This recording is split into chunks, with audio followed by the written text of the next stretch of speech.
want you to think about all the automatic payments that come out of your checking account, all the checks you write every month, all the bill pays you do. And I want you to think of how much money that works out to be at the end of the month. Is it $2,000, $2,500? Is it 6,000? Is it 10? Or do we have some ballers on here that are like, ooh, I don't know, I'd have to ask my wife. Well, whatever that number is, can you imagine if almost all of those checks that you write out every month, except for your utilities, your groceries, and the things like that, imagine if those checks went back into your bank account.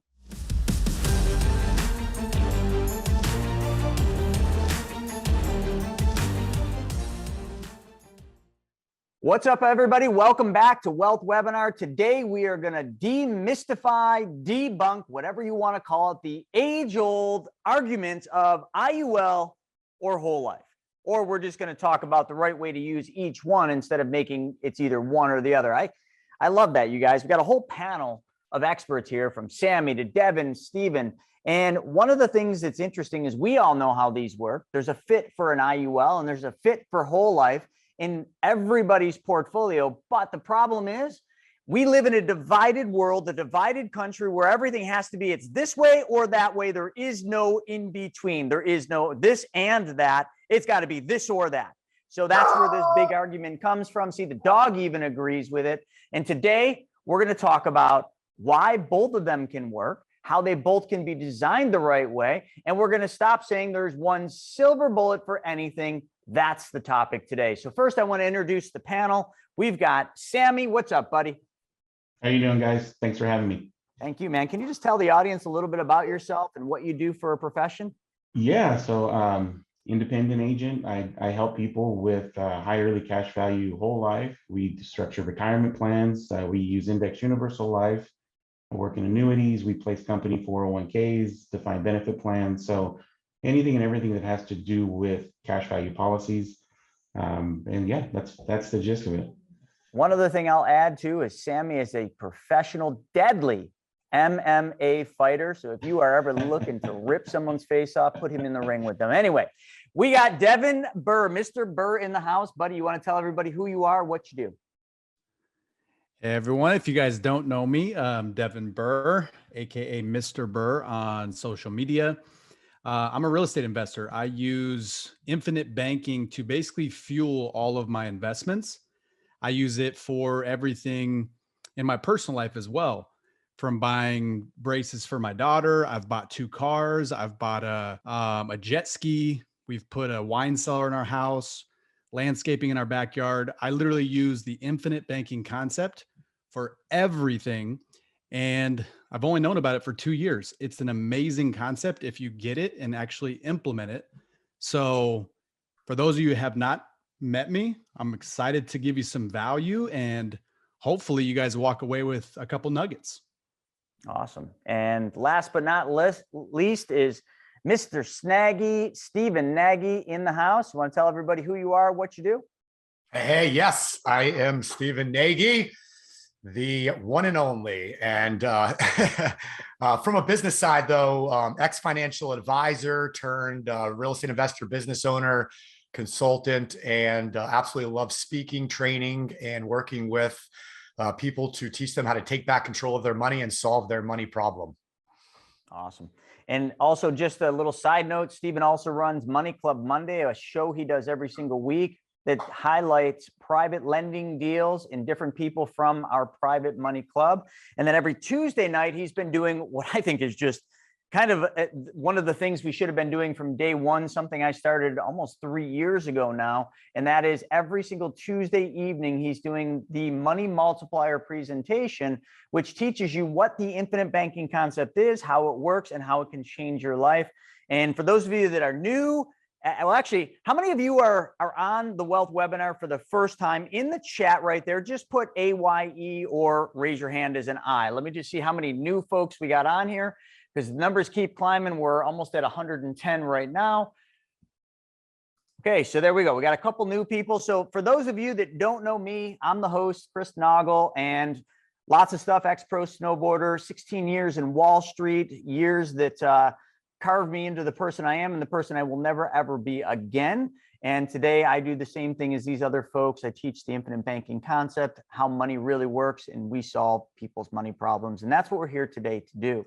We're here today to show all of you how to solve your money problems. But first we gotta hit the nail on the head for this problem. We've got two problems I want to cover today. Two problems that come up on almost every single call our team does.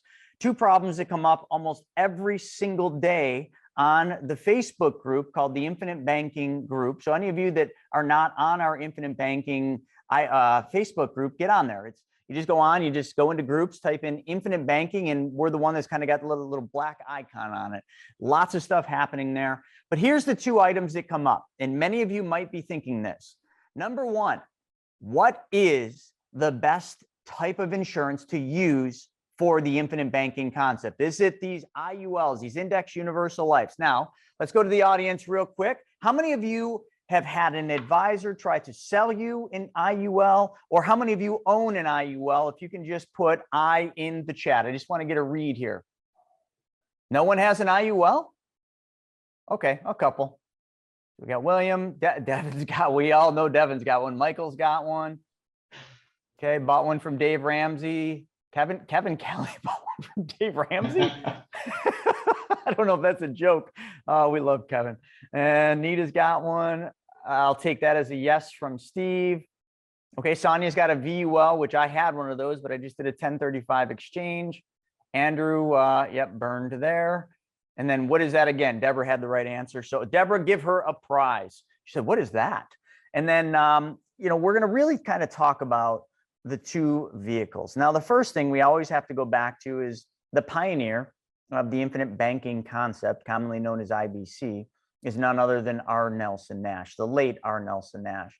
So he wrote the book that all of you should have already read. And if you haven't, can you just please take a moment, grab a pen and a piece of paper, okay, just like this. And I just want you to write down this: becoming your own banker. It is a black book with a little dial, almost like a vault dial on it, or a safe dial. Please read that book. It's a very easy read, and that will explain to you what the infinite banking concept is. But let me summarize it. It's a process. First and foremost, the infinite banking concept is not a product. It is not IULs. It is not whole life. It is not a product at all.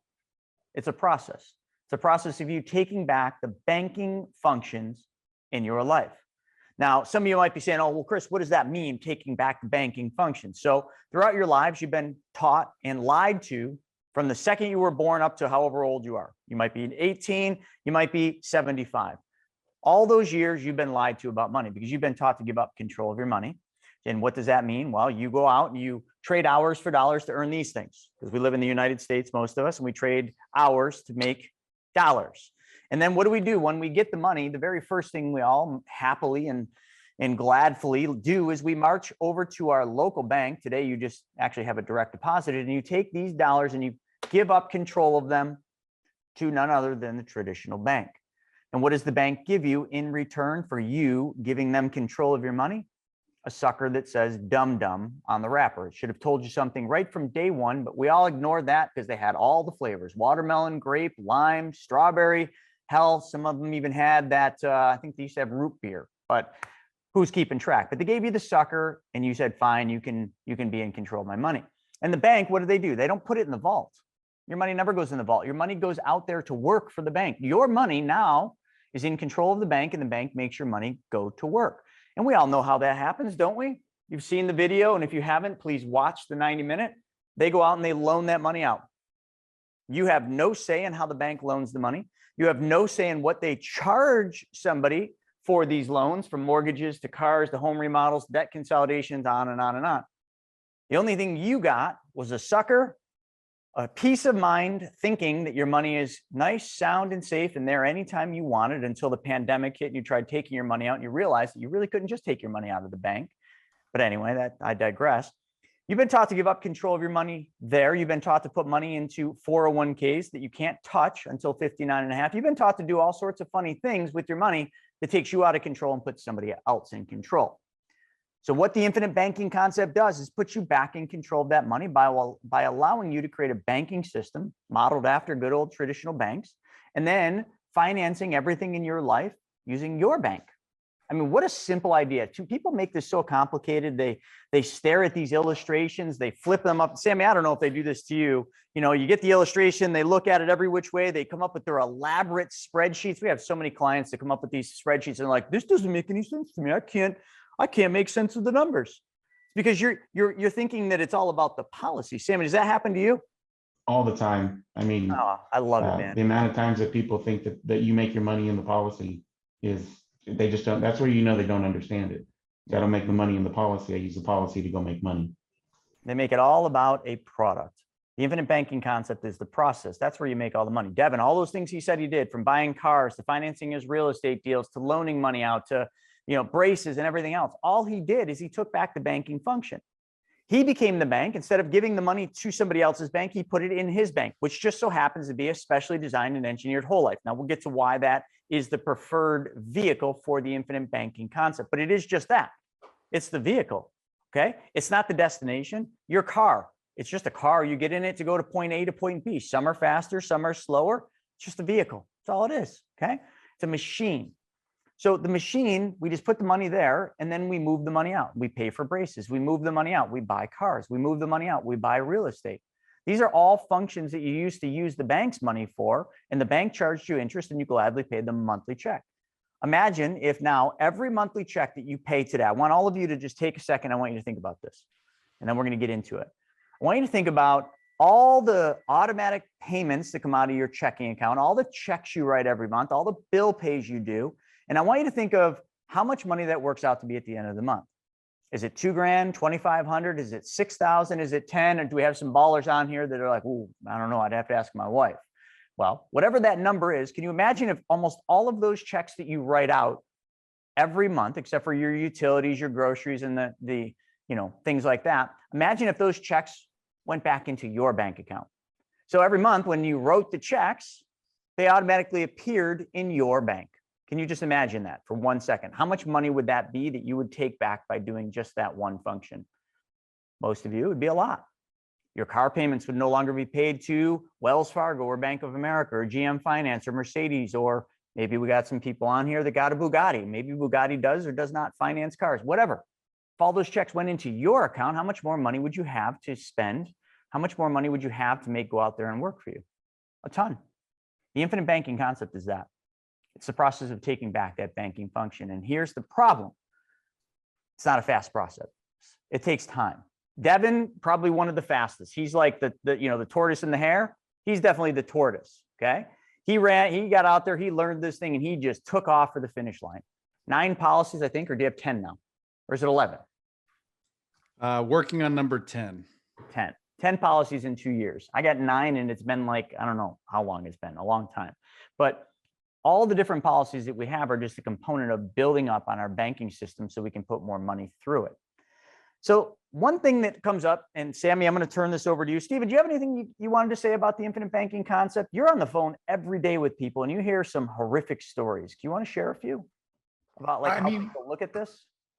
Yeah, I mean, it's definitely a huge mindset thing, you know, looking at banking this way. And it took me a while to really grasp it. I mean, I remember when Chris and I first started training together and traveling the country, teaching, you know, how to take back control of your money. You know, part of that was the infinite banking concept and what we do with the money multiplier. And for the first several months, I would go up and I would do my thing, talking about self-directed IRAs and real estate investing and private money lending and everything we teach on that front as far as alternate investing. And Chris would go up and he'd teach on the money multiplier, and I would hear him and I would listen to him and I'd be like, that's a cool thing. But I always thought it was very kind of gimmicky, not gimmicky in a way. It's just because that's kind of my background, was coming from a world of where people always like to make things sound a lot better than they are. And I just thought that Chris was doing that. This was before I really knew Chris.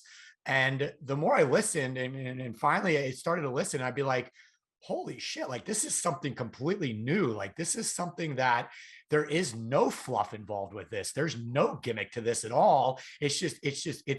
It's such a powerful and mind-blowing concept, how it works with the uninterrupted compounding, guaranteed tax-free growth of your money, while you simultaneously can use that money in other investments and in business and to pay off debt. And so there's no fluff at all. It's just the way it is. And when that finally connected with me, I was like, wow, like I got to get into this. So I started my policy. I have 3 now. We're going to start a 4th one by the end of the year. We're using a policy right now to buy a new business. So we're adding a new business to our financial plan. And so it's just really been fascinating. So when I talk to people on the phone every day that are just getting into it, like I always think back, like if they ask me like dumb questions, right? Quote unquote, dumb questions. There's no dumb questions because it's such a true mindset shift that you got to be told. Like somebody might ask me the same question 5 times in 5 different ways. And I could be like, listen, man, you're just not getting it. But I'm like, I get it completely. Like it just takes kind of listening and hearing the same thing over and over. And then you truly don't get it until you really start putting it into action yourself and actually using the policy once you're approved and get it going. And I think a testament to that is the fact that over 90% of our clients, this was from 2019, but over 90% of the money multiplier clients that have policies for 12 months or longer started additional policies because they got in like, okay, let's see. And then boom, just like Devin, I mean, in a year and a half, 10 policies, like, and that's common for our clients to do. So it's a heck of a journey that people go on when they first learn this concept and how money, how infinite banking works. And then on top of that, there's so much noise out there, right? So you have all these a-holes. I know this isn't what the F, so I'll watch my language, but you have these a-holes on the internet and stuff out there trying to push IULs for infinite banking. And I know we're going to get into this right now. IUL should never be used for infinite banking. There's an argument to be made maybe for long-term retirement planning or something like that, or premium finance, something like that. But as far as for infinite banking, it's a no-no, but there's people out there pushing it and saying it can work. And then I got to deal with those people because they call us a year or 2 later, or I'm talking to somebody that started an IUL, was told it was done one way, and it's 5, 6, 7 years later, and the thing just did not perform and did not turn out the way that they were sold. So all those a-holes out there, like we got to, whatever. But so there's a lot of noise out there to get through too, before you can find people like us that are going to share with you the facts and the way that it really is, and just be straight up with you. And that's what I love about our team is we don't have that fluff. We just tell you the way it is. If you like it, great. If you need more time, then we have how many webinars a week you were talking about? 5, 6 webinars. Just get around the campfire. The more you hear it, the more you'll get it. I'm out. Yeah, that's awesome. I just want to just give a shout out to a couple of people. Rick here, Rick Sapita said the only dumb questions are the ones you don't ask, and that there isn't more truth to that. That's the best statement right there. So don't ever not ask a question because you're like, oh, I bet you they're going to think that's dumb. There's no such thing. And Francisco, who's been around the campfire for a while, said it's a scam. He's just messing around, but he said it's a scam. We actually have done videos where we literally called the entire video, is the infinite banking concept a scam? Or even sometimes we said the infinite banking concept is a scam if, and then we went on to talk about all the ways. So this is going to be interesting, but I want to just kind of preface Sammy here and how he came to be by just telling a quick story about Devin. So any of you that came to the mastermind in Daytona, you already know this, but when Devin first came to me, he saw me on a podcast called the Disruptors Real Estate Podcast. And, he said, wow, this IBC thing looks amazing. He booked a call with me and, he wanted me to design this, really big policy, which I gladly designed it for him, sent it over. He was ready to do it. And then I'm going to let Devin tell the rest of the story. You tell it so much better. It seems like it was yesterday. Oh, it almost was. It was only 2 years ago. Yeah, guys. So I was bought into infinite banking. It made sense to me because I was in mortgages before I did real estate. So I understood interest and the velocity of interest, how a 30-year mortgage rate is lower than a 15, yet you pay a lot more interest on a 30-year because of the velocity of interest. So I understood the concept and I was like, let's go. This is going to be amazing. I think we were doing 125 grand for me, and then 150 grand for my wife. So we're doing combined 275,000 bucks to start out right out of the gates. And I had a good old agent in my ear telling me about IULs. And he was saying, oh, that guy, Chris Naugle, he's a scam artist. You're going to put all that money there and you're not going to be able to touch it for years. There's not a insurance company in the world that'll allow you to touch your money that quickly. Because Chris was telling me you can get it within the first 30 days. And it was about 85% of it. So this guy was like whining and dining me, right? We were going to dinners. He invited me to his Airbnb in Lake Tahoe, like best friends, right? And I'm like, man, what if he's right? What if I put all this money, which was my nest egg at the time, into these policies and I can't touch it? I'd be screwed. How am I going to do my flips and all this stuff? So I got scared. I think I called you, Chris, and I was like, you know what? I don't know if I want to do this much. I mean, maybe I'll start small. And I went all the way back down to $6,000 on my first policy. And I'm like, let me put this 6,000 in and see if this guy is a scam artist. If I can get the money back, the cash value back and start using it right away, it's true, it's real. Then I'll start the other policies. So I started the one for 6,000, and a day or two later, I was able to get about $5,000 back into my bank account. I saw that and I was like, boom, this is amazing. I need those other policies. So we started those other 2 policies immediately after. So we had 3 policies within a month or 2. And that's when I just started using them for everything. I started using for all my real estate deals. I started getting on social media and telling everybody how I'm using them. And it kind of blew up from there. So now I teach people how to do it because everyone was asking me, how do I get a policy? How do I do that? And I just started sending people to Chris, and it dawned on me, why don't I be the guy that sets up the policies? So in a nutshell, that's how it happened. And it's so funny because the guy that was telling me about IULs, I started 2 with him, one for me, one for my wife. As soon as we put the money in the policy, which we can't touch any of it, there's no cash value for like 4 years. As soon as we put the money in there was no more trips to Lake Tahoe. There was no more paid for dinners. There was no more text messages. I can't even get a hold of the guy. So it's now, who's the scam artist, huh? Crazy. Yeah. And that's an interesting story. I'll never forget, Devin was a difficult one, and I didn't know all this stuff going on behind the scenes, but later the prelude to that not many people know is that advisor that was whining and dining Devin that finally got the sale and then disappeared, ended up filing a formal complaint to New York State's Department of Financial Services. Sammy knows all about this fun little trip, against me, saying that what I was doing wasn't real, what I was doing was a lie, and just all these false claims. When right on his website he had that he does the infinite banking concept, but all he does it with is the IULs. And not only that, he then went to this other guy who I had just done a podcast with, told that guy that same story he told Devin, I'm sure. That guy took me off of his podcast. And then this IUL advisor did a whole podcast bashing me openly. So I actually had to send him cease and desist. The New York State Department of Financial Services thing was obviously just showed them everything that we do. They made me pull my pants down, took, the little, stethoscope thing, it was uncomfortable, but they figured out, okay, nothing you're doing outside the norm, carry on, pat me on the butt, said, have a good day. But still, that was a 1.5 year long process, involved me getting an attorney just because I wanted to sue this advisor, which my attorney said, you're just going to open up a can of worms that is going to cost you more. Long story short. So Devin learned a little bit about IULs. We've created multiple videos showing IULs versus whole life. And they're not videos to bash IULs. They're videos to show you the truth about how they work and what they were designed for. So I've been in this industry a little over 19 years now. I mean, going back before IULs were even a thing. They weren't even born yet. Like, they didn't even exist. There was a beautiful vehicle back in the day, Sammy, these bastardized things. They're called variable universal lives.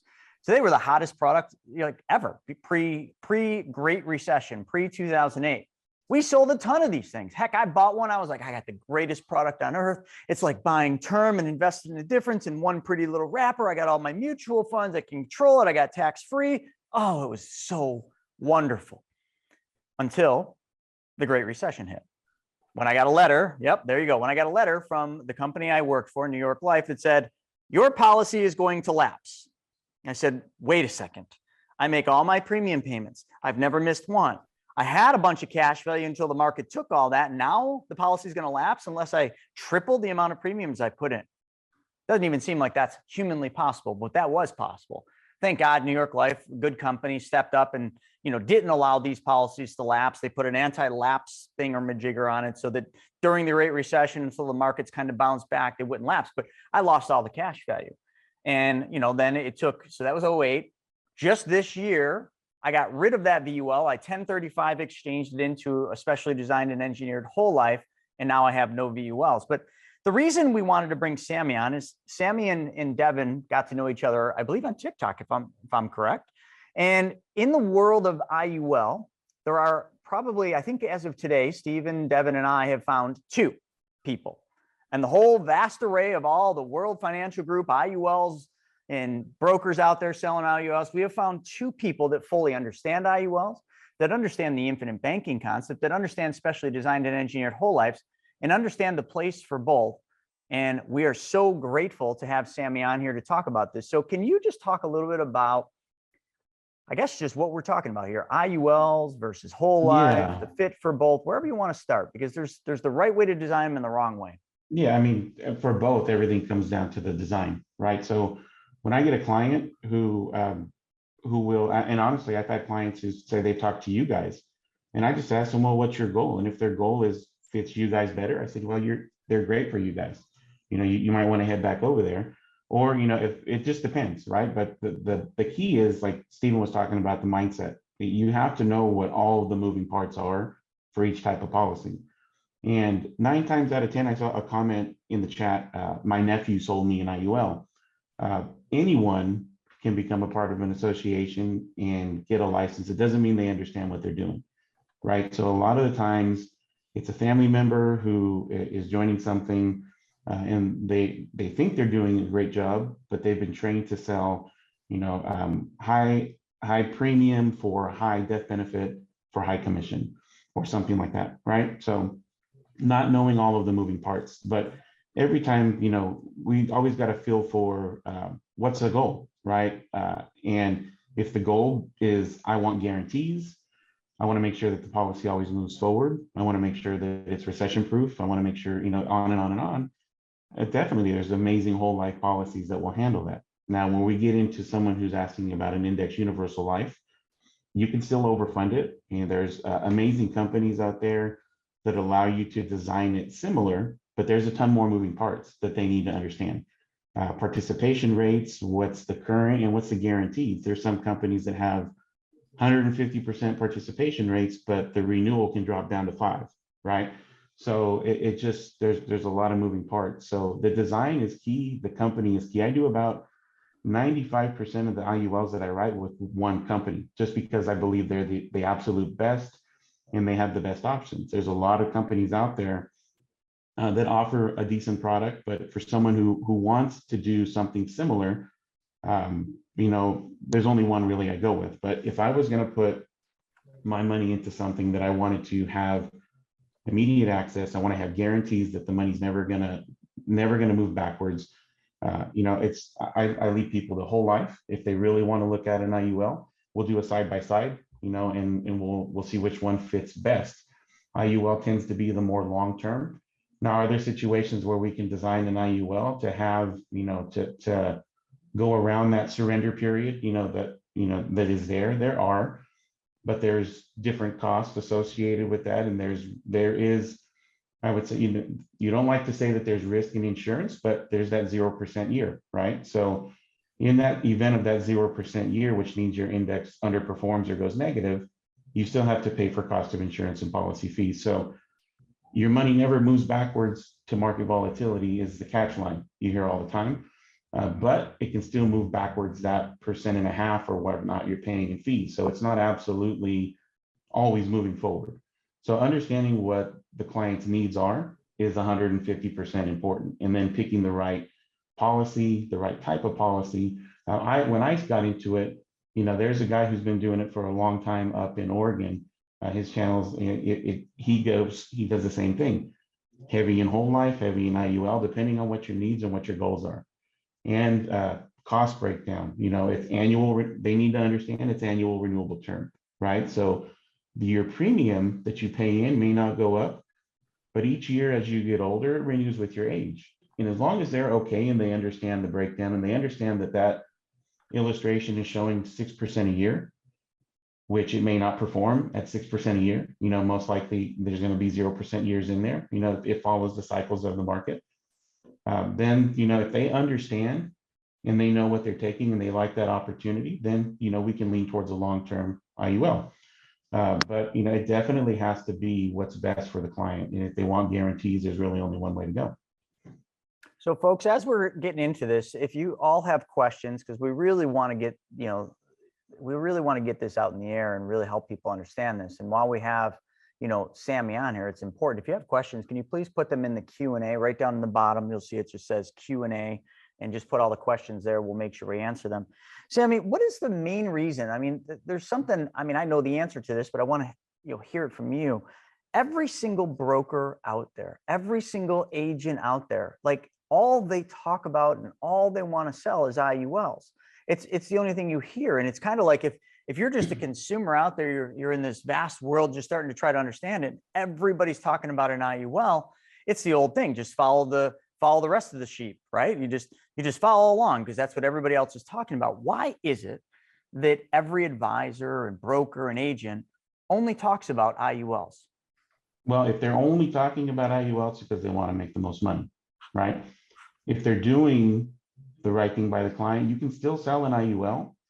And I mean, you can make up to 110% commission off of first year's premium on an IUL if you're with the right company, right? When you write it the right way, I mean, I've made anywhere from 10 to 20% of the first year's commission. So the commissions are higher in an IUL. So but let's just hit that with numbers real quick, Sammy, just because, when they hear 110%, maybe they're just not doing the math.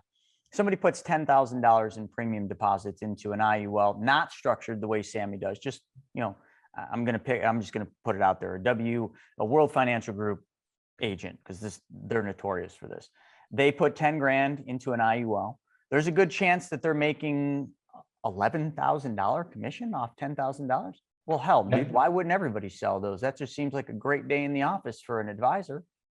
Yeah, and unfortunately, I'll take over policies, and sometimes when you're 2 or 3 years in, there's no other way to fix that except for start a new one the right way. Or you can, if the company will allow you to exchange it at that early time where you're still in that surrender period, then you're lucky, and then you can exchange it into something that's more suited for you or designed the right way.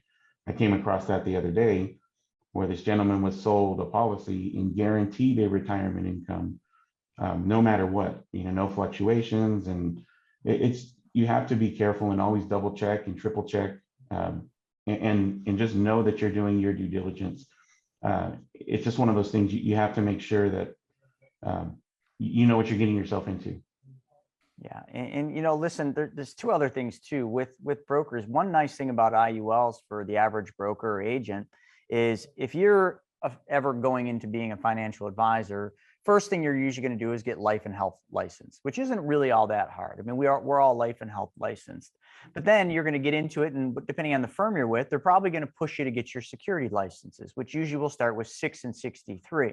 Those are harder tests, like much harder. So an agent doesn't need to go through the securities license to sell an IUL, because you're not actually selling, quote unquote, an investment vehicle, because it's only participating in the market performance through the insurance company's indexes that they pick, and the insurance company puts a floor on it. So you're technically not selling a security.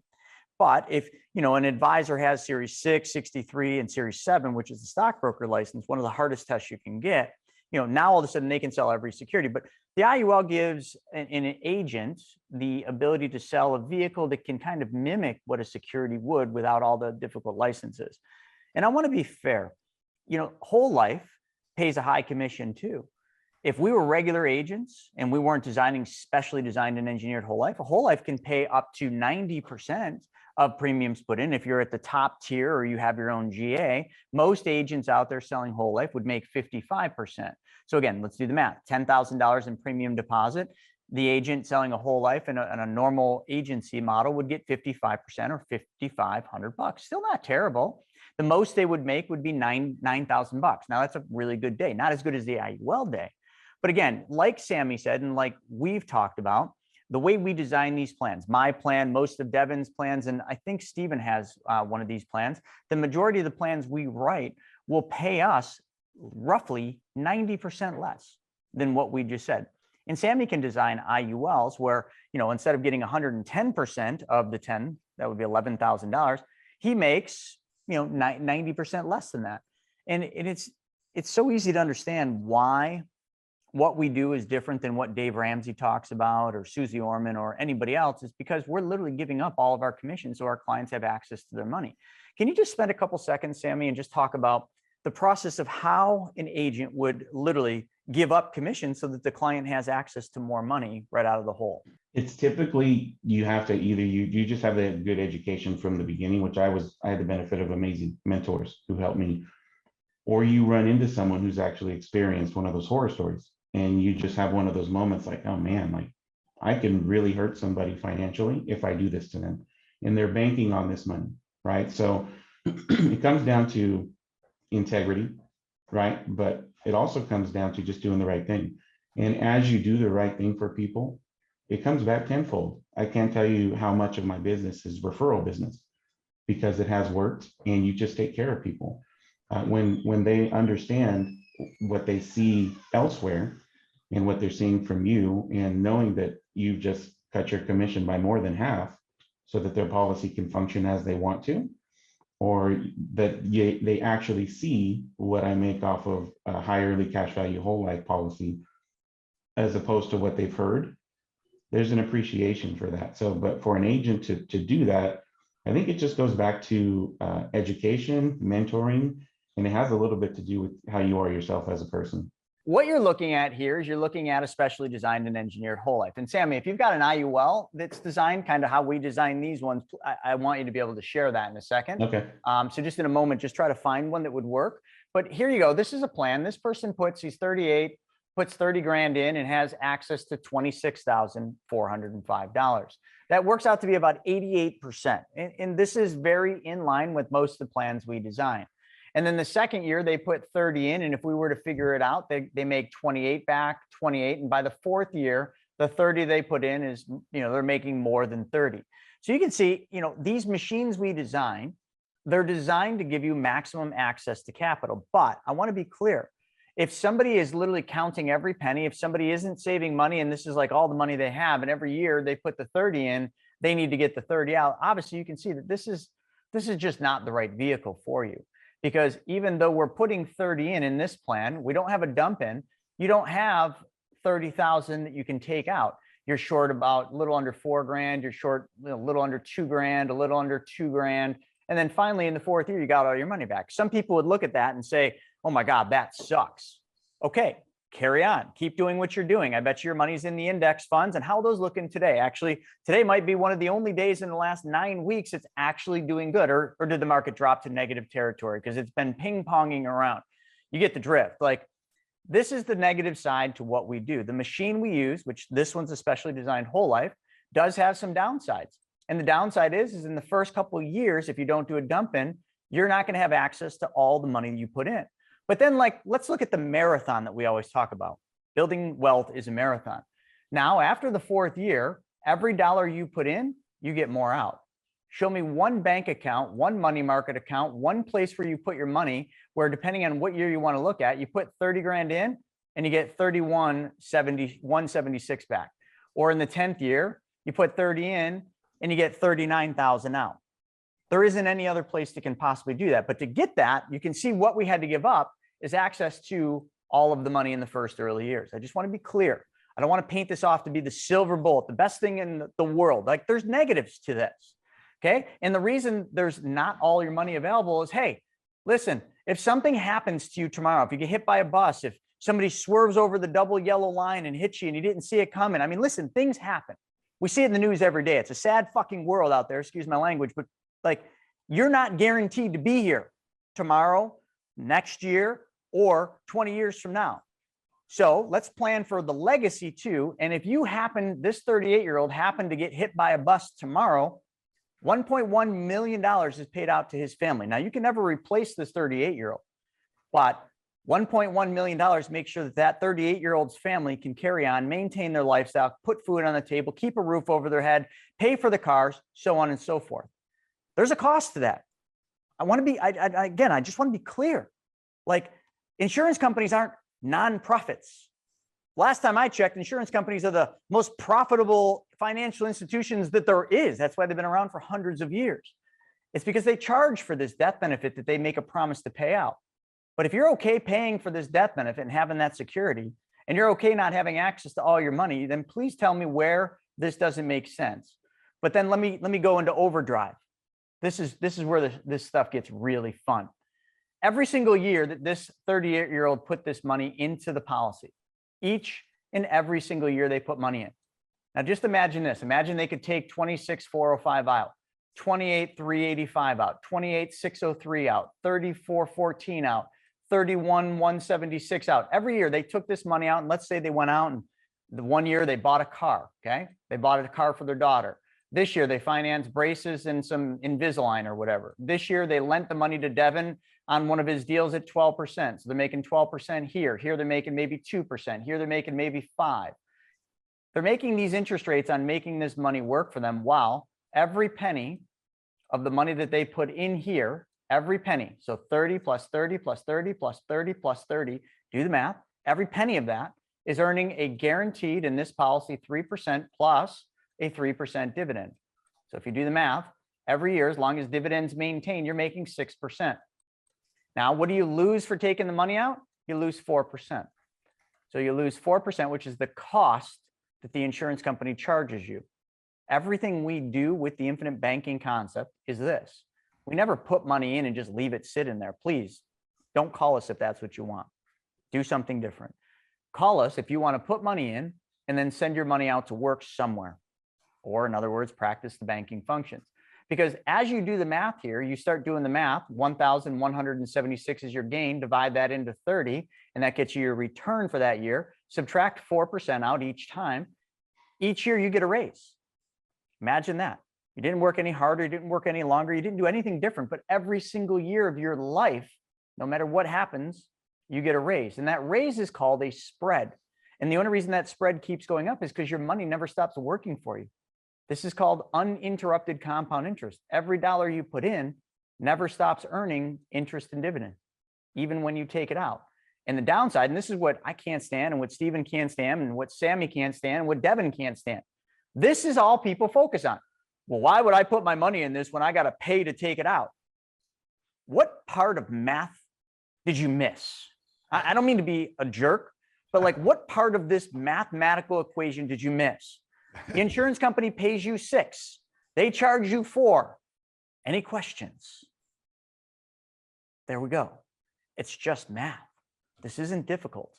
Every year, this number, this stays the same, but your balance goes up, as you can see, which means you're compounding on a higher amount each year, which means mathematically, your cash on cash return every year gets to be more.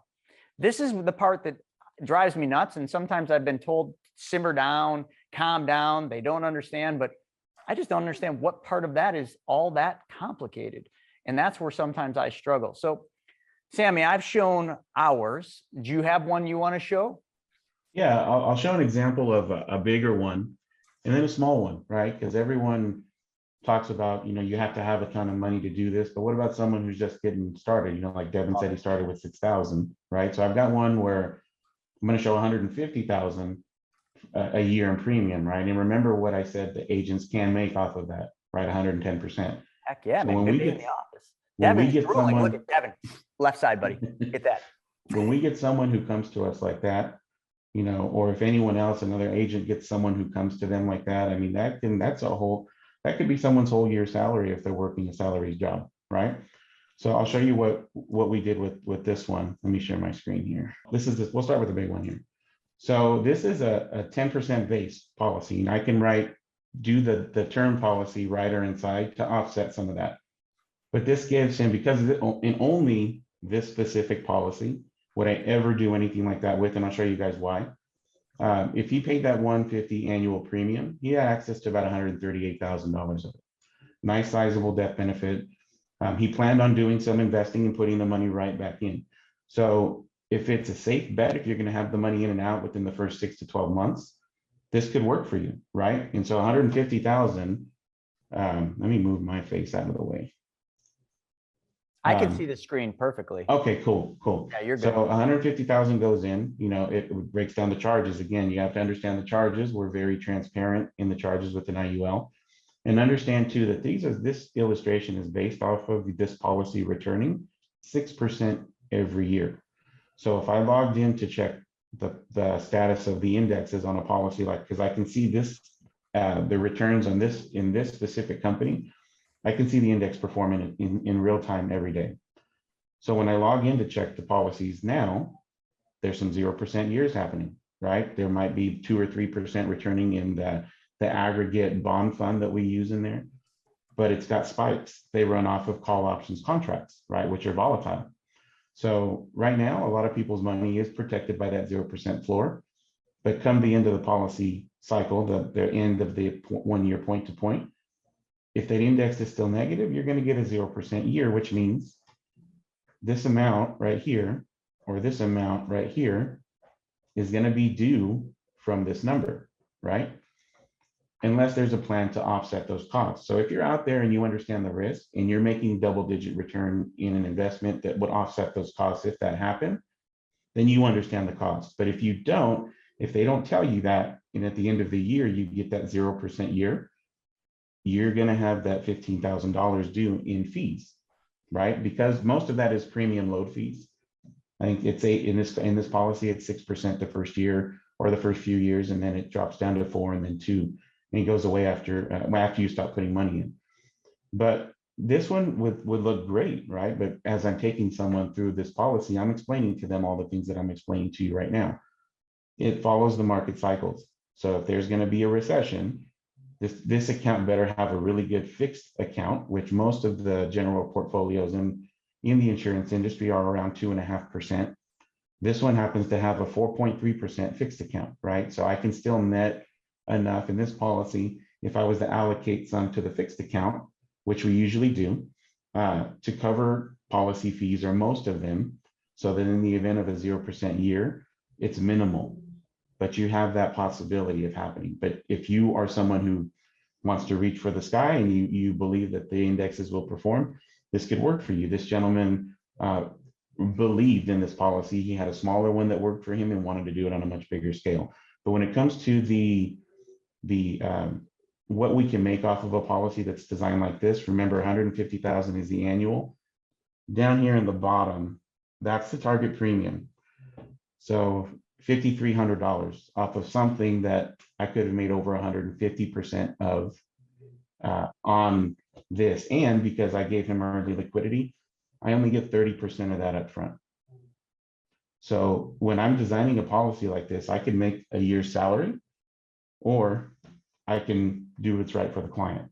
So, and I'll show you guys the reason why I would only ever recommend this policy for anything like this is, well, number one, if you guys don't know, because I saw some questions on how IULs credit, right? So you purchase with a portion of your premiums a call options contract, which is just a contract to purchase a stock at a specific price, and usually it's a 1 year point to point. There's some policies in companies that offer 2 and 5 year options, but most of the time it's a 1 year point to point. So if your policy performs like it shows here in the first year, you get 5% return, okay? That's underperforming that illustration by 1%, excuse me. But then the next year it drops down, there's a whole 100% swing and it drops down 5% negative. You have that 0% floor that locks your principal in where it was. But understand you're not making any money that year, not even the guaranteed 4% plus dividend that you would make in a whole life. But you have the opportunity to catch an upswing on the next year. So it's understanding what all the moving parts are. And a lot of people don't get that explanation of what happens in the event of a 0% year, what really happens, right? So that's how an IUL policy would credit based off of index performance, okay? So as you can see here, the fixed interest, the current rate is 4.3, right? It's over the last, I think, 15 years is averaged 4.16. So this is a very strong company to have a fixed account that performs that way. Again, that's gross, so that's not net of fees. So it would still outperform any bank you have, but it's not getting the, you have a company, whole life company that has a 6% dividend rate. You're going to be netting 4.5 to 5% in your policy. So making sure they understand that what happens in the slow years, if in the event we do come into a recession. Okay. The only reason that I like this company for this policy, I love this company for a policy like this, is what's called an index lock. So it's a different style of hedging, how they hedge their money, which allows them to offer an index lock. So if you understand options contracts, you know that they're volatile, so they can go up and down. So right now, there's a lot of IUL holders who would have loved to have finished their segment earlier in the year when the market was booming in their policy year. But if they're coming to fruition now, they're probably hitting 0% years. They probably would have liked to capture some of that growth that they had earlier in the year and lock that in for their return for their 1 year point to point. So this is the only company that allows that. So if my policy hit 8% in the 6-month mark of my crediting period, I can exercise what's called their index lock. And then I would be guaranteed, even if it dropped to 2, I'm still going to get that 8. So that's the only reason I ever use this IUL for something that they're planning on leveraging. Any other IUL, it's long-term planning. If someone wants a retirement plan, then we can go with a different company. This is the only reason why, is it gives you some element of control, right? So this is the larger one. So this is a very unique policy. This company is one of the biggest annuities dealers. So they kind of have a hybrid policy here where they put that index lock in, which would be a feature that would be offered in a variable annuity, like you can lock in an index credit. But they kind of blended it in here. Now, this is not a cheap policy. So if I went with another company that had a lower cost basis, my per unit fee, which is every $1,000 of insurance, might be 24 cents for average aged healthy male. This one is going to be more around like 44 cents per unit, but it's because of the features it's geared for in the IUL world. It's geared for accumulation. They give a guaranteed 0.9% longevity bonus, and that's automatic from the first year. So this isn't just like sizzle. These are actual what's contractually guaranteed, but what's not contractually guaranteed is the positive movement every year. You are based off of index performance, and also the fees. So the cost of insurance in there of internal cost is gonna be on annual renewable term. So if you have someone who it may be a family member who got into the business and they said, I'm going to give you this increasing death benefit IUL because that's the best thing in the world, and they don't know that at some point we need to turn that into a level contract, whether it's in year 10, in year 18, in year 25. There's a strategic time to turn it into a level death benefit. So we put a ceiling on those fees, and it makes it manageable in the later years. Otherwise, this, just like anything else, can explode on you in your later years, right when you need it. So I mean, how many agents selling these realistically? I mean, you've been in the business a while, and so have I. How many of the agents in their early years are still going to make it beyond 5 years or 10 years in the industry? Because the statistics show probably less than 5% of those agents are actually going to be around after 5 years. So they sell these products, which they've made, promises into the future, but that requires them to go in and level that death benefit. And if nobody's there watching over this, I mean, you're just a number within Allianz or whatever company it is. That's probably not going to happen. And that definitely would result in a possible explosion of the policy later. So, it's great to look at these from the surface sometimes, but you got to understand there's maintenance on certain aspects of this. There has to be maintenance on. They have to understand what they're doing. So kind of like you guys have like a roadmap, which is excellent. We have a very a detailed plan of how they have to execute their policy. And so if I get notified when someone, the agent notification when someone takes a loan, if they have a planned loan that they're planning on taking from these, maybe every quarter. And if they take more than what they had planned, I'll send them an email and I'll make sure that I'm doing the maintenance with the client too, and keeping the client in check so they don't harm their policy. You're not going to find a lot of agents that will do that will cut their commission, that will also do the maintenance as the policy goes. But that's kind of what it takes with these. And you have to pay attention to it. And you're talking, 40 years from now. If I'm not here, I'm 44 right now. In 40 years, 88, knock on wood, but if I haven't passed this on to another broker that I'm working with, or there's no set plan in place, you're right. Nobody's going to know to level that death benefit out. No one's going to know to do that. So you really have to educate yourself and understand what you're buying as well. So you don't have buyer's remorse down the road, right? So two other things. Can you just go back to the other screen where it had all the numbers? You had the cash value. I just want to show something here real quick to everybody watching this. So, and then I want to talk about the commission part, because this is, I don't want to call this the white unicorn, but good luck finding an agent that would be willing to design this for you, because I don't know if you oversaw that the target premium, or like the target, which is what they call it in a UL, was I think $5,300. That means Sammy's paid on only the $5,300 and roughly about 30%. So I don't know, what's 30% of $5,000 for 5,300. That might be average about 1,500. Yeah. So $1,500 when he could have made 150,000 or more. So I just want you to understand that, like, although Sammy's showing this, good luck finding like Devin's guy. Devin, why didn't your guy design this, huh? Because like, we'd be having a different conversation if this is what I want to say his name so bad, that son of a pup, but I'm not going to, but you know what I'm saying. Now up here, you have accumulation value and cash value. Now, when I'm used to seeing these, there's usually accumulation value and surrender value. So are you saying in this contract, the way that you've designed it, and there's a rider I think you put on that allows you to have the same cash value available and accumulation value? Yes. So for a 0.8% of your policy value a year, you can have access to your total accumulation value from within 10 days. So it kind of mimics the liquidity of a whole life policy. A whole life, right? Yeah, but it's just called an enhanced liquidity rider, right? So we can add that on, and let's say Allianz, this company has a 12-year surrender period. It totally eliminates your surrender period. Now that was first added for if it was a business owner or if it was someone who got into a policy and it just wasn't right for them, they can take their money and not have to pay the surrender fee, right? Which is, if I didn't have a surrender, or if I didn't have this enhanced liquidity rider on here, he maybe would have had 20% of that available, right? Which is why there's a give and take. So we're giving them access to that money and they're taking it from me, which again, once you get rolling in your business, your volume is what makes you your money. Helping people with policies like this. This client sent me 5 other people, so, and I'll tell you, not all 5 people got an IUL, so I did play some whole life policies too, because people still love guarantees, right?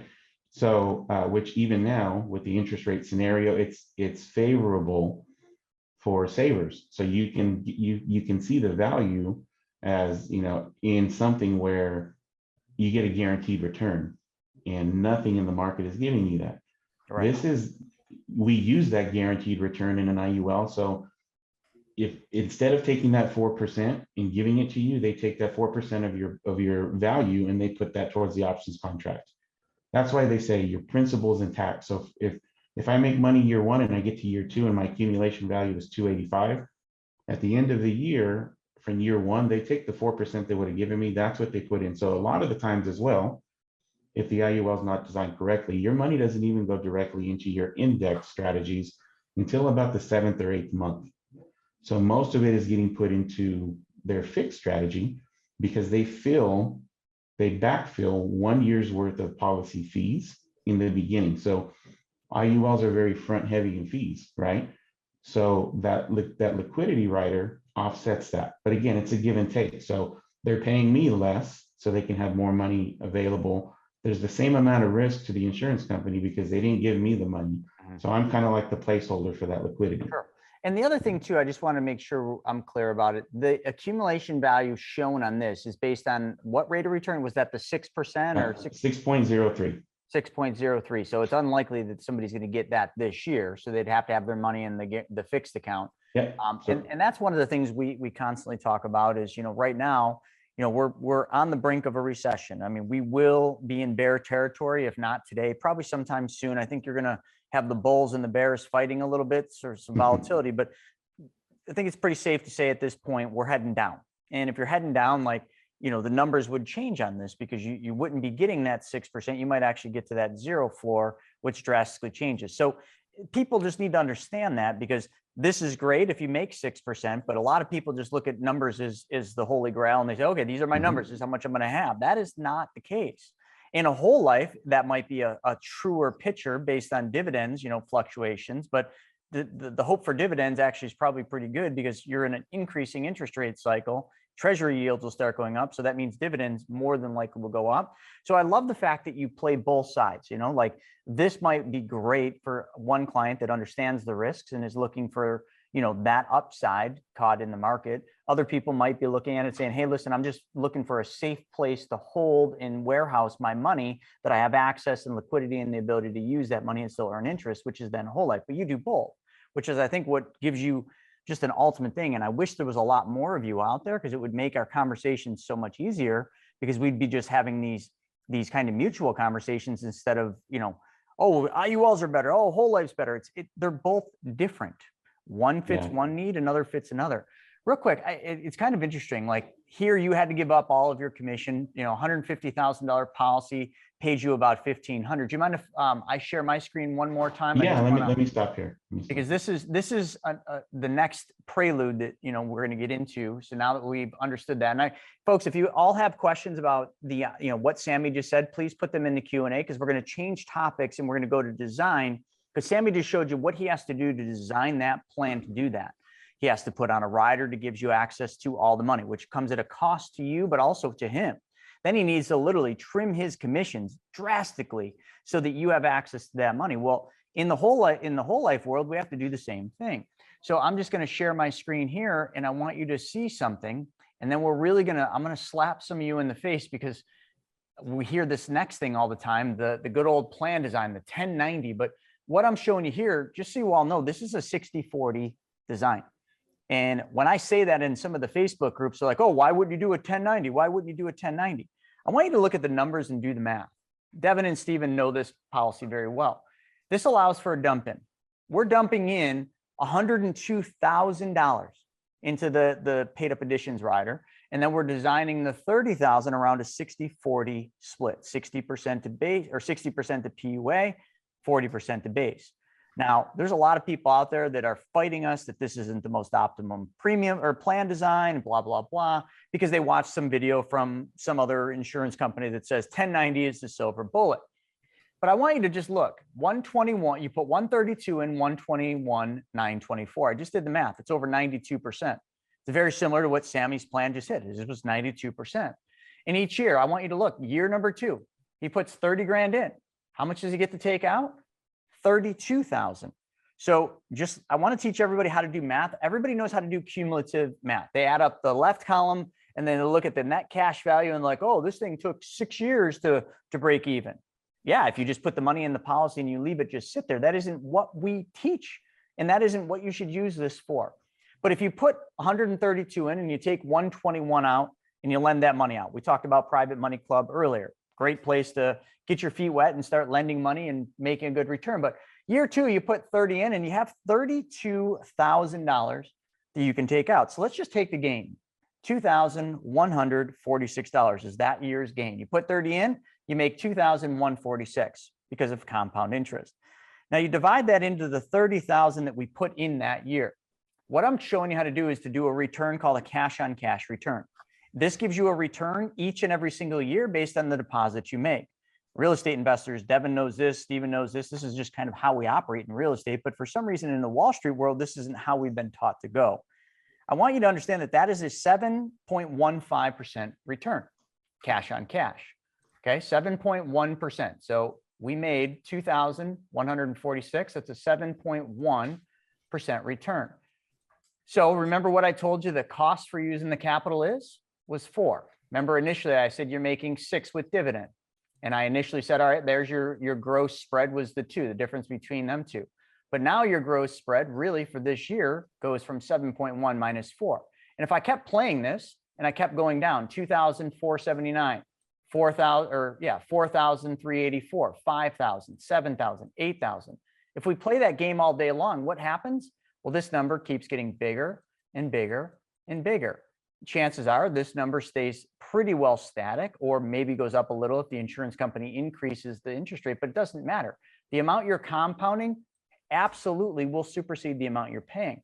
But I just wanted to show this particular design to show the similarities to that. And then I also want to point out that on this policy, much like Sammy's policy, we take a hell of a haircut on our commission. For every $10,000 that goes into this policy, we make about $387 to $400. Okay. So not on the 100, I want to be clear, not on the 102. The 102, we do not make that much on, but on the 30,000. So just do the math. We make about $400 per 10,000. So it's almost identical to what Sammy's making. So you can see, like, if the policies are designed properly, whether it's an IUL or a whole life, we're both giving so that you can get. All of us are giving something so you get. And if you just understand that simple concept going through life, then you'll understand the fifth law of wealth, and that is solve other people's problems. That's exactly what we're doing. We're taking a haircut because we're working on volume. Volume comes when you do right by your clients and you give. We're giving, and because of that, our clients are giving back in the form of referrals. 90% of our clients open their second policies before the first year is over. Like, do you see the pattern? I'm trying to kind of get away from like what we teach here and just explain that making money, building wealth is way easier than you all think. Just give and you shall get. I think it's in the Bible. It's in Napoleon Hill's Think and Grow Rich, over and over and over again. All right. So now Stephen and Devin, I'm going to put both of you on the spot. We have to get this monkey off our back today. And hopefully Sammy can provide some enlightening, stuff on this as well. There are a lot of people out there, a lot of, there's one particular company, I'll leave their name out. You guys can figure it out, that says that the only way you should design a policy is 1090. The only way any policy should ever be designed is by taking and putting 90% of the money. So if you got 10,000 in premium, 9,000 should go to the paid up additions rider, and only 10% should go to the base. So 1,000 to the base. Now, folks, I want to be clear about something. We're only talking about whole life now. Okay. But this is what they're saying the best design is. We hear this. How often you hear about this, Devin? Every day. Stephen? Yep. All the time. Okay. And the reason that you hear about this is they're just saying, all right, well, if we do 90% to paid up additions, this money is the money that it's like the rocket booster. I often draw a picture of a rocket. Okay. And I do this on all the trainings. We'll be doing this in the July training, showing you a little bit about this. So we've all seen SpaceX, right? So we'll just call this SpaceX. These represent rocket boosters. This rocket doesn't get off the ground if it doesn't have rocket boosters. So when it takes off, these things blast off, the thing goes into space. Earth becomes this little thing down here like this. But when it gets into orbit, what happens? Well, SpaceX has figured out we can drop the rocket boosters off, let those suckers fall to Earth, and then land them on a barge. Don't ask me how. It's Elon Musk. He's an alien, but that's what they're doing. But why would they get rid of the rocket boosters if the rocket boosters are the most powerful thing on the rocket? Number one, they're not efficient. They're not efficient, and they're not needed when the ship's in orbit. Now, I know this is space and rockets and all that good stuff, and we're talking about policies, but damn it, it's the same thing. If we build a rocket with 90% going to all of the boosters, and we only have 10% in the base, we're not going anywhere when we get in orbit. We're gonna basically peter out, and we're probably not going to get too far. All right. So the base, the reason that they do this is what pays the lowest commission. But I want to show you something. I just started this, so this is brand new to me, and I'll be doing a training on this. But this was a severe eye opener for me. Okay. And I'm just going to pull up a couple of illustrations, and I want you to see something. So if the 1090 is the most ideal plan design, then the 1090 should always have more money in it in cash value. And the 1090 should have all the freedoms and flexibilities of everything that we designed for the infinite banking concept. But it doesn't. You see, I hate to say this, but these 1090ers, okay, this company is not telling you the whole story. I don't want to say they're lying, but they're truly not telling you the whole story. Remember that policy I just had up a second ago that allowed us to dump all that money in up front? Devin and Stephen, how many of your clients do dump-ins into your policies? I try to tell everyone to do a dump in if they can. Me too. Because realistically, guys, it takes time. Like compound interest just takes time. It's not going to do a lot up front, but the more you get into it up front, the bigger it gets with time. So I try to tell everyone to do a dump in. And the thing about it is we don't make a lot of commission off dump ins. The PUA, I think we make like 0.02% of the amount. Right. It's just turbocharging the cash value, and it grows the, it makes the compound growth accelerate in the later years. Same thing. Like I said, I recommend, not recommend, but I make it very well known that people are able to do the dump ins and kind of how it helps. I mean, it basically is going to just kind of jumpstart the compounding interest, which essentially is going to give you higher cash value sooner on. And I mean, over 90% of that dump in, you're gonna be able to borrow right back out, but it gets it in the policy, as Devin was saying. And again, once it's in there, it starts uninterrupted compounding, guaranteed tax-free growth for the rest of your life. So if you have the money sitting around, why not stick it in there? I mean, I'm real big on, comparisons, right? So either or. So let's look at it. If I keep my money sitting in a savings account, or if I dump it in the policy, what are the pros and cons of each? And it almost always makes sense to get it in the policy first. And then Sammy, I'll just have you comment on this because you do whole life too. Like, do you do dump ins in a lot of your designs that you do? Yeah, I think that is, it is an amazing benefit to be able to do that, to purchase as much of the paid up whole life or the paid up insurance as you can, because it grows its own dividend. It enhances your death benefit. It increases liquidity. But to be mindful of when and how much, and if you're doing, at what percentage you're doing it in the beginning. I think kind of that's what you're getting at. But I think the reason why we hear so much of the 90-10 one, I think I have an idea for you're talking about, but everybody wants to know how fast can I get my money? And that's the thing with insurance, and how much of it can I have, because of the stigma, right? But they wouldn't put it in any other savings vehicle and say that. Mm-hmm. So it's just that I think that's what they're conditioned to. A new client or prospect to a policy like this is, I need to get the most of it out as I can because I've heard that you can't, but not necessarily thinking of how that design might come back and bite you in the end. Well said. So folks, none of you really realized what I was just doing, but I was literally leading up to the conclusion, which, Devin and Stephen don't know where I'm going because I haven't seen this. I think I sent it to Stephen, but I don't think he's looked at it yet. If the dump in is an important part of the policy and the client has the means, which many do, it's just literally, it's money you have sitting in a bank account and a money market account. You just change where it goes first. I mean, the PUA, the dump in, as we're calling it, allows for liquidity. It allows you to use that money and earn a much higher interest rate. So it's kind of a no-brainer as long as it fits the client's needs and goals to do the dump in. And you saw what it did to the policy. It took the policy to a efficiency zone in year 2 instead of year 4. Like you saw when we had no dump in with 30 grand, 4 years, we were making more than what we put in, okay? We dumped that money in. Second year, we were making more than what we put in the second year. So you can see the benefits. It's just mathematics. Now, if the 90-10 is the best design, well, perfect. Let's do a dump in into a 90-10. Well, I thought this would be a cool little thing because, hey, listen, I'm like, if everybody wants a 90-10, let's just give the clients what they want. Let's find a way to do it. Well, I got on the phone with one of our plan design specialists. Now, this guy's a wizard when it comes to this. He's got long standing time with one of the biggest insurance companies, works with banks, works with companies in designing these things. And he comes back with this. And I just want to show you, this is a 90-10, folks, and I'm going to share my screen. A 90-10 right here. So here's your 90-10. Okay, if you guys can see the screen.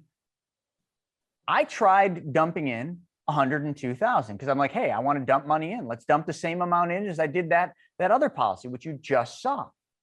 I couldn't. I could only put $4,000 in. And anything more than that, mech'd it. As a matter of fact, I could actually show you the email. The company, which I'm not going to disclose the name, wouldn't even allow you to dump $4 grand in because it bypasses it. It exceeds the company's guidelines for how much money they will allow you to put into this policy. So all of that being said, the reason for all of this is there is not enough rocket behind the boosters. This $3 grand is the 10%, okay? This does not give us enough oomph, if you will. I'm trying to explain this in like 5th grade level, enough oomph to be able to dump in the 102,000 like we were able to with the 60-40 design. And then the other thing I did, and this was pretty interesting, and I don't know how to do a split screen, so I'm just going to tell you. All right, so this is the 90-10, 27,603 or 637.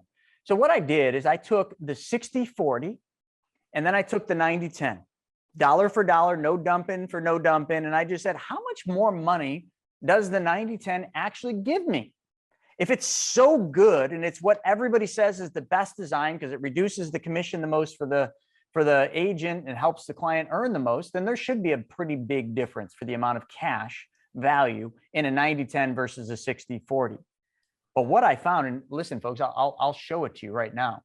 I found that the difference in the first year was about $100 more in the 1090. The difference in a period of 5 years wasn't much. The difference in the 10 years might have been $2,000.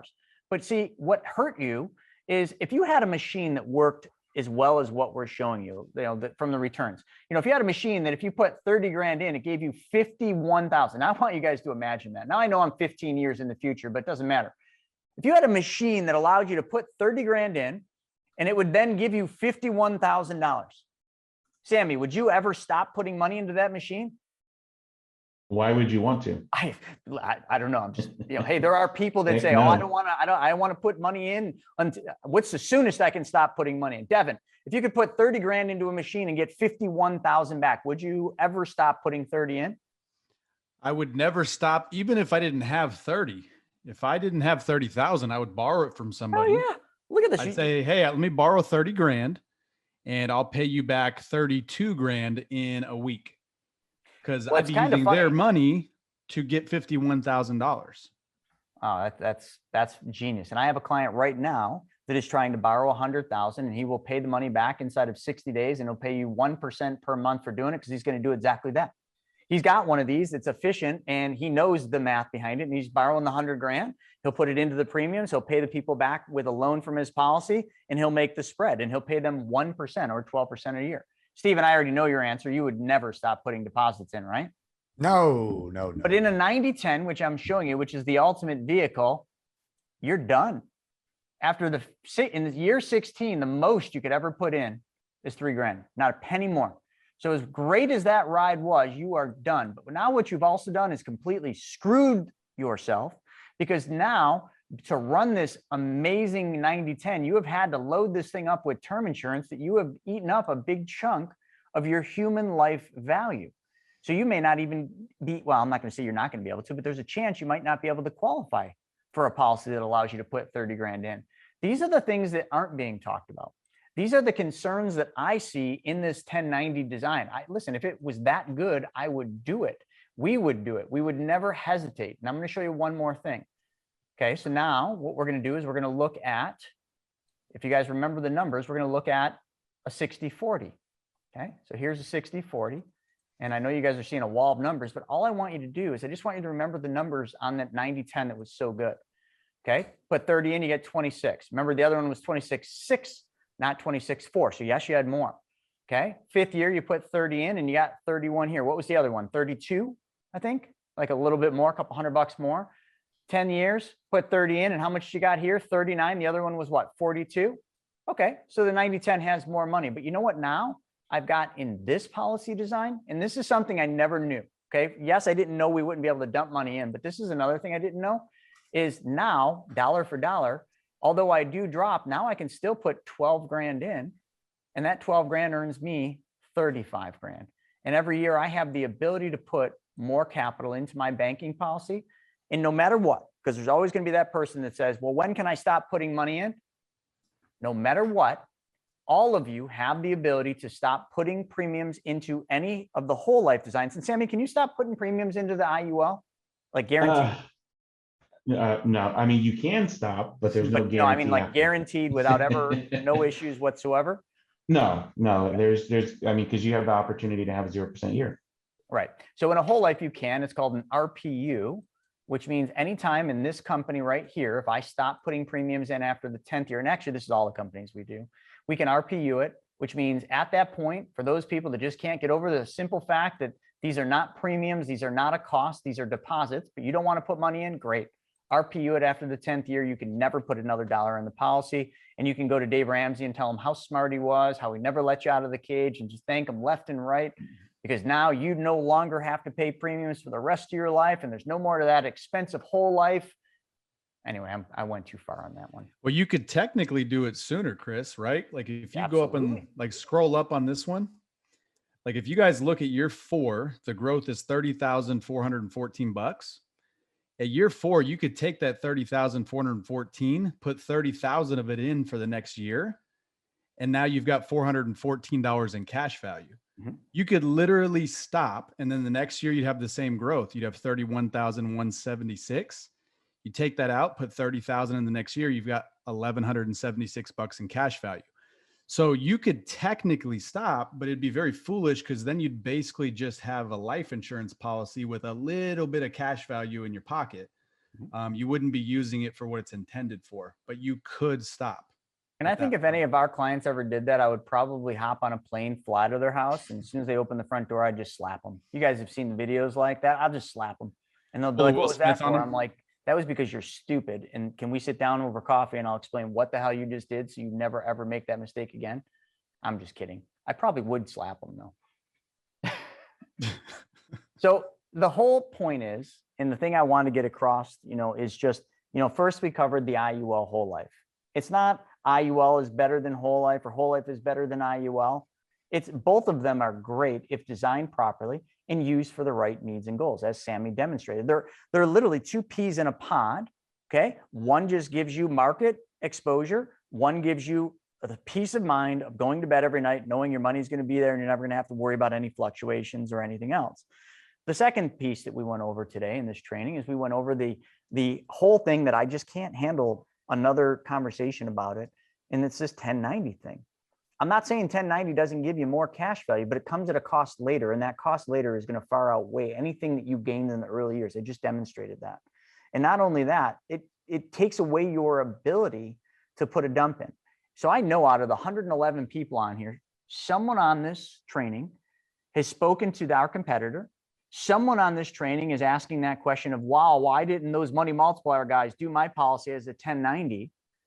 Well, the reason is we know how to design these really well.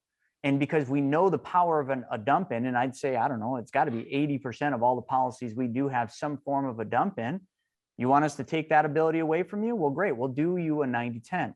And the final thing is this other company, this other competitor, which has the words IBC in their name, which they should not, because they don't even teach the infinite banking concept. They sell a product. That's all they're doing.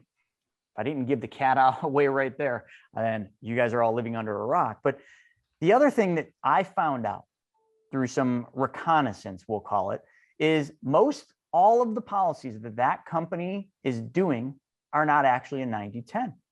Because you can't do a 90-10 with any form of a dump in, and even in some cases, you can't get a true 90-10 normal premium deposits. So a lot of the policies they're doing aren't even 90-10s, but they say that that's all that they talk about. So if you wanted a 90-10, you'd have to do the math when you get your illustration to say, is this truly a 90-10 or is this an 85-15? Is this a 70-30? Is this a 25-75? So I'll tell you something right now. If you're doing a dump in, I assure you, and I don't care what company you're doing it with, you're not getting a 90-10. It just isn't going to work. The math doesn't work. The companies don't want you to do it. And the other thing I'll tell you right now is eventually the insurance companies are going to get pissed off at 1090s because really, Sammy, you know this, being in the security side, you're literally taking a insurance policy and you're making it look an awful lot like an investment vehicle or some type of a security.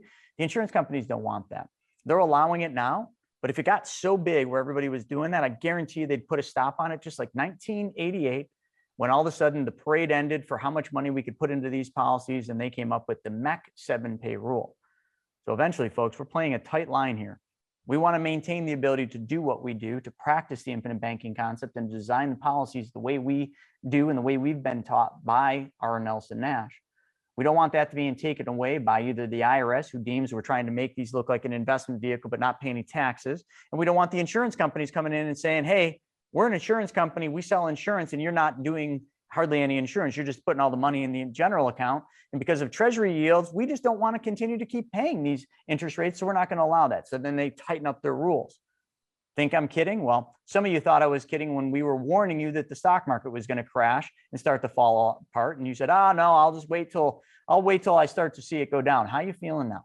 Don't play with these things, folks. Like, please do things the right way. You're not giving up hardly anything. Matter of fact, you're gaining in the end. Work with professionals that know how to do this. People like Sammy. If you want an IUL, please, Sammy, put your contact information in the chat. Just call him. He knows how to do this. He's willing to take a major haircut so that you can get the money. If that's what you want is an IUL, please do us all a favor and call Sammy and Sammy only.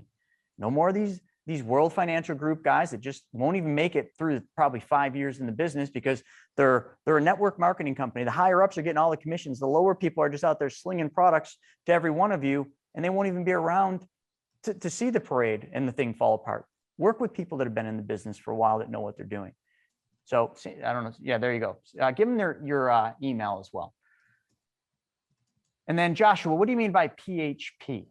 It's an IM. It's an insurance marketing agency. So it's yeah.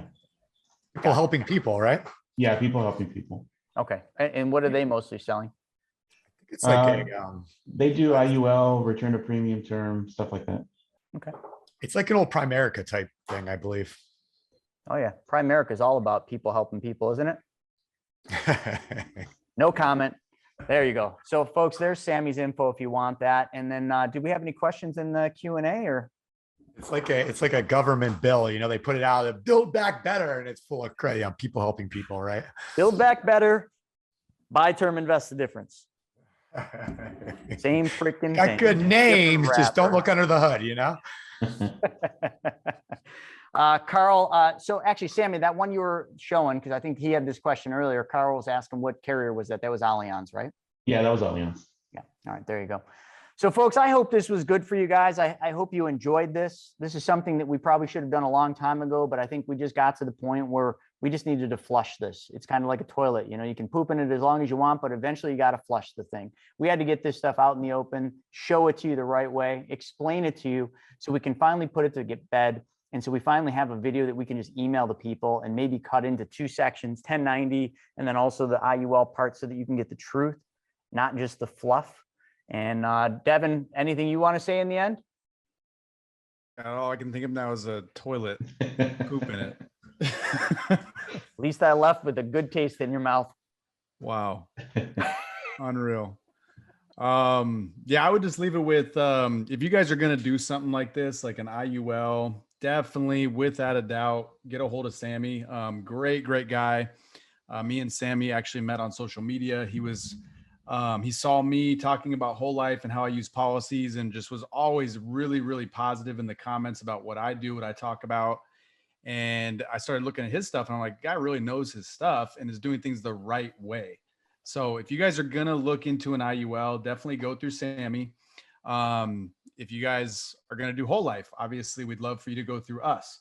So if you guys have questions outside of this that you think I'd be good to answer with real estate, how to use policies with real estate, reach out to me on social media. Instagram's the best place in the DMs. It's Mr._Burr. Burr is B with 4 R's. I'll put it in the chat here. But yeah, appreciate all your guys' time and hopefully you got some value from this. Yeah, great. And Stephen, anything you wanted to say? I would like to say that I love all of you, including you, Devin, Sammy, Chris, you wonderful guy, you, and all of our people that are on this webinar and come on each week. Everybody new. Look forward to working with you guys. And I do have fun, and I'm a little pumped up today for various reasons. And summer's coming. The kids and the wife are out of school, and lots of fun things happening. So if everybody's ready for summer, ready for Memorial Day this weekend, have an awesome time. Please join us at 4:30 for happy hour. I think I will indulge in a beverage myself as well today, Chris, even though it's Wednesday. So join us at 4:30. Let's grab a drink. Let's have some fun on there. And just appreciate everybody just in a super happy mode. So if anybody needs anything, you guys got my text, email, call, calendar, give me a shout and we'll talk soon. Thanks. All right. 2 final things. We do this every week, multiple times. We give. Now I'm going to ask you all for something. If you enjoyed what we talked about today, if you want to learn more, or you have friends, family, or just coworkers that you'd love for them to understand the infinite banking concept and the money multiplier method, and you just don't know how to explain it, Great. Please take this down. Snaggy, SNAGY at chrisnaugle.com. Send us an email. I'll put it in the chat. Snaggy at chrisnaugle.com. Got it. We want to fly to you. That's right. We're all going to hop on Brent's plane. We're going to grab some beers before we take off. We're going to bring the film crew out and we're going to fly to you and we're going to present the money multiplier method and what we do to your audience on your terms, on your, well, wherever you want us to go. 2 rules. Number 1, you got to have beer in the fridge for us after. Second, you need to have 25 or more people ready and able to hear us speak. And for that, we'll fly out on our nickel. I'll fuel the plane up and away we go. And we will come out and do that presentation. So any of you that want this, we're starting to do this in either August or September. So anytime 4th quarter, we want to come to you. So I don't think you've ever heard us say that, but we're doing it and we're going to do it in style. We're actually going to do it with a theme. So that's the first thing. And I'm asking you all for that. So put 25 people in a room and we'll come see you. Secondarily, I want to meet all of you. At least I want to meet about 80 more of you. So join us July 29th, 30th, and 31st out here in Buffalo, New York. Come out to the event we're doing. You have to be here because we're going to literally lay out to you step by step by step with some of the most amazing speakers, what you need to do to get ready for this recession. It's not too late, folks. It's going to get a lot worse. And you need to prepare, plan, and be ready. And that's what this whole event's going to be about. We're going to show you how to move your money, how to protect your wealth, and we're going to show you how to do it just in time for this whole freaking sucker to go down. And you're going to be on top of it, laughing all the way down when everybody else is losing everything because you are going to know the secrets. So join us for the July event. Grab your tickets now. We have tickets, general admission are $297. I think we've got like 17 seats left for the VIP, which involves the Friday before the event. You go to a baseball game. We rented a suite. We're going to watch the ball game, have a good time, and watch some fireworks. Come out, join us, and we'll see you then. With that being said, Sammy, I want to say thank you for your time. Devin, Stephen, as always, thanks, gentlemen. And to all of you, thank you for your time because that's the most valuable thing you have. We'll see you on the next one. Good day. All right, so I hope you guys enjoyed that episode. We're putting up tons of them, but I think if you like this one, you'll probably like that video as well. Not only that, I've got a book that I created, Mapping Out the Millionaire Mystery, where we actually show you what the wealthy do in the game they play with money. I want you to have that for free. And if you want to know about all my new videos coming up, click that alert button. Actually, smash that alert button, and you'll be notified every time we put a new video. So we'll see you on the next episode.